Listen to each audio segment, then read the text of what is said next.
You might be out there in 50 years with your mortar and pestle grinding up your grains. Today I am sharing with you the top 10 items that you should have in your pantry today. If you don't have these already, you want to go out and make sure that you source them. You don't want to get caught in a situation with your pants down and you don't have any food to eat.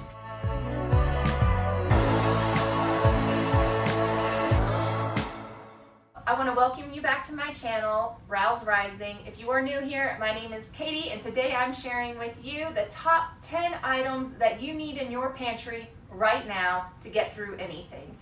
On this channel, I share with you all about holistic homemaking, lifestyle, and parenting. If that's something that you are into, make sure that you click the subscribe button so that you can be a part of my Rouse Rising family. I would love to have you stick around and check out more of my videos. Let's get into the top 10 items that I think that you should have in your pantry for a survival situation.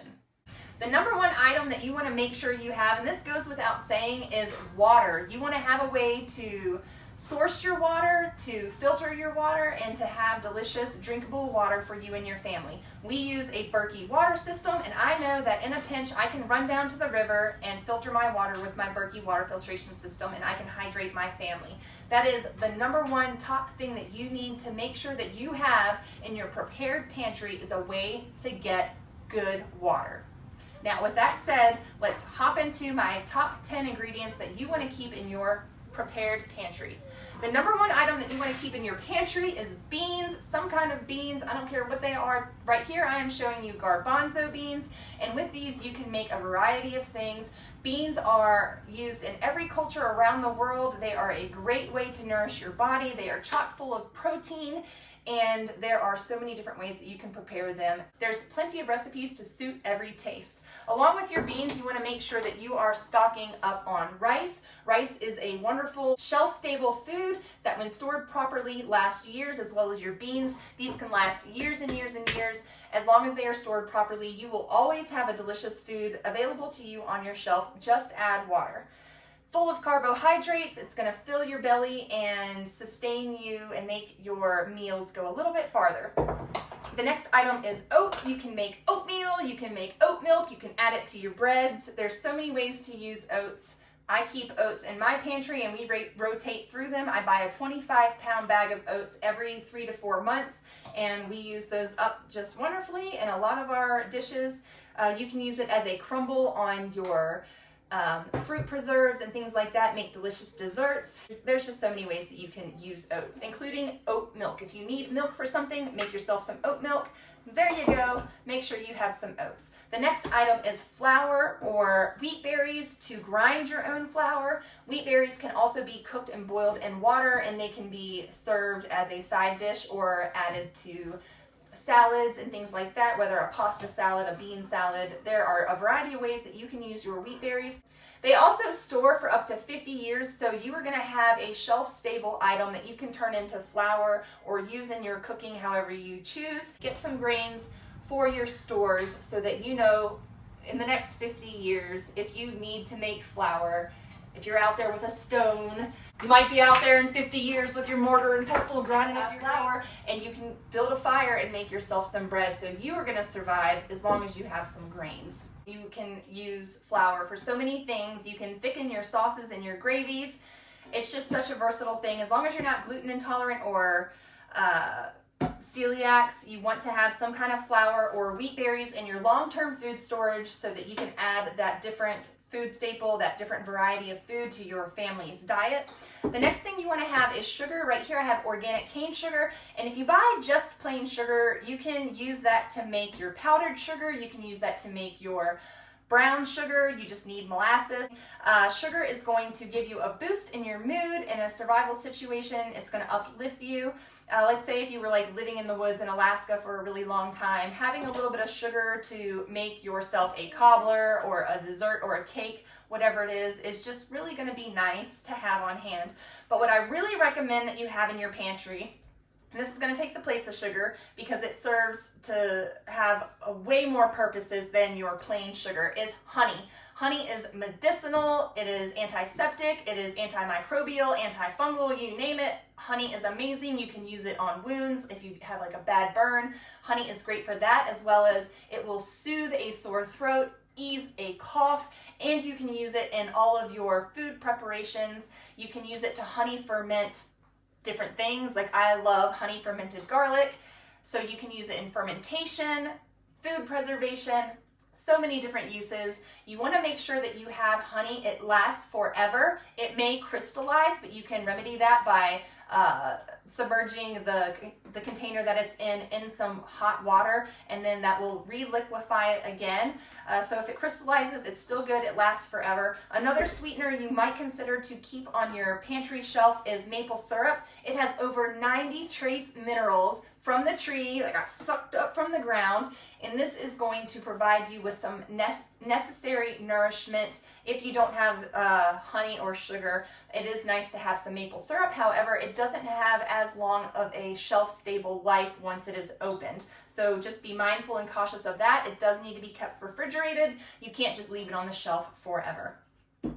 The next thing is salt, and salt is probably one of the most important things that you stock in your pantry so that you are prepared. Salt is used as an antiseptic. It can clean wounds. It can preserve food. It can season your food. So it has a variety of uses. It is a necessary element in your diet. Everybody needs salt. You can get it in the Morton's canisters, or you can buy a big old bag of Celtic sea salt like I did. I will link this down below for you so that you can check it out. But I got I don't know, what was it, a 20-pound bag, and I'm down to my last little bit. So we're going to be ordering another bag of salt from As Your Standard this month, and I need to make sure that I have plenty of salt. I also have some canisters out in the garage. That's like my end of days stores or my emergency food stores out there in the garage. But we like to use this daily, and this is something that we cycle through. The next item on my top 10 foods that you want to store in your pantry is fat. We all have to have fat in our diets. This is coconut oil. It is a fat that is stable on your shelves longer than olive oil or any other nut and seed oil that you may have. It is also going to be more stable on your shelves than lard or some type of animal fat. Animal fats do last a long time if they are prepared and stored properly. However, coconut oil is going to last a little bit longer. It's less likely to go rancid if it is stored properly, and you can use this for everything in your cooking. I was dairy-free every single time I had a baby, and I basically lived off of coconut oil. It is what sustained me, and I used it in everything from granolas to frying my eggs. It was just wonderful to have. So coconut oil is a really great fat. The next thing I'm going to say that you need to have in your food pantry, your top 10 items that you're going to want to store, is some type of freeze-dried or dehydrated fruit and vegetable. Now these freeze-dried vegetables are shelf-stable indefinitely. I'd say use it up within the next 50 years. Probably in the next 20 years you want to be using your freeze-dried vegetables. But with these freeze-dried vegetables, you can make vegetable stock. You can add them to your soups and stews. You can use them to stretch your meals. So having a supply of dehydrated or freeze-dried fruits and vegetables is really, really important. Another thing that I have in that realm of food is cranberries. Cranberries serve to be medicinal as long as they are unsweetened. You can use them for things like UTIs. So having some dried fruit, these are a great addition to your oatmeal in the morning. If you have some canned fruit, this is going to be great in helping you have a variety of foods in your diet in that emergency situation or in that snowpocalypse. If you are cooped up in your house for 2 weeks because it won't stop snowing, you can make yourself a peach cobbler. You can have a beautiful bit of sunshine in your diet. It's going to lift your mood and make you feel real happy if you've got some, let's say, like canned applesauce or jarred applesauce or jarred peaches. It's going to help you have a little bit of variety in your diet. Another item that is really versatile is elderberries. You can either pick your own elderberries in the fall, late summer, early fall, and have them, and you can make things like elderberry jams, elderberry syrups, so many delicious, wonderful things if they are prepared correctly, but they also serve to provide a medicinal use and they help boost the immune system. So you want to make sure that in your fruit and vegetable supply, like I said, freeze-dried vegetables are my #1 recommendation for what to have in your food stores, but I'm just providing you with other options that you can have in addition to the freeze-dried vegetables. dried fruits, things of that nature, something to just diversify the rest of this diet that you are going to have. These things right here you can live off of. You can live off of beans and rice indefinitely. However, a lot of these other things are just going to add a little bit of variety to your diet. The next thing on my list that I think is really important for you to have is some type of broth, meats, things like that. If you are a carnivore, if you do eat meat, you want to make sure that you are stockpiling and storing up some meat products. Here I have some spicy deer, and we are rotating through this in our food storage system. Right here I have spiced elk pho broth. So I made a pho broth last fall, and I made a bunch of it because we love having this with our noodles.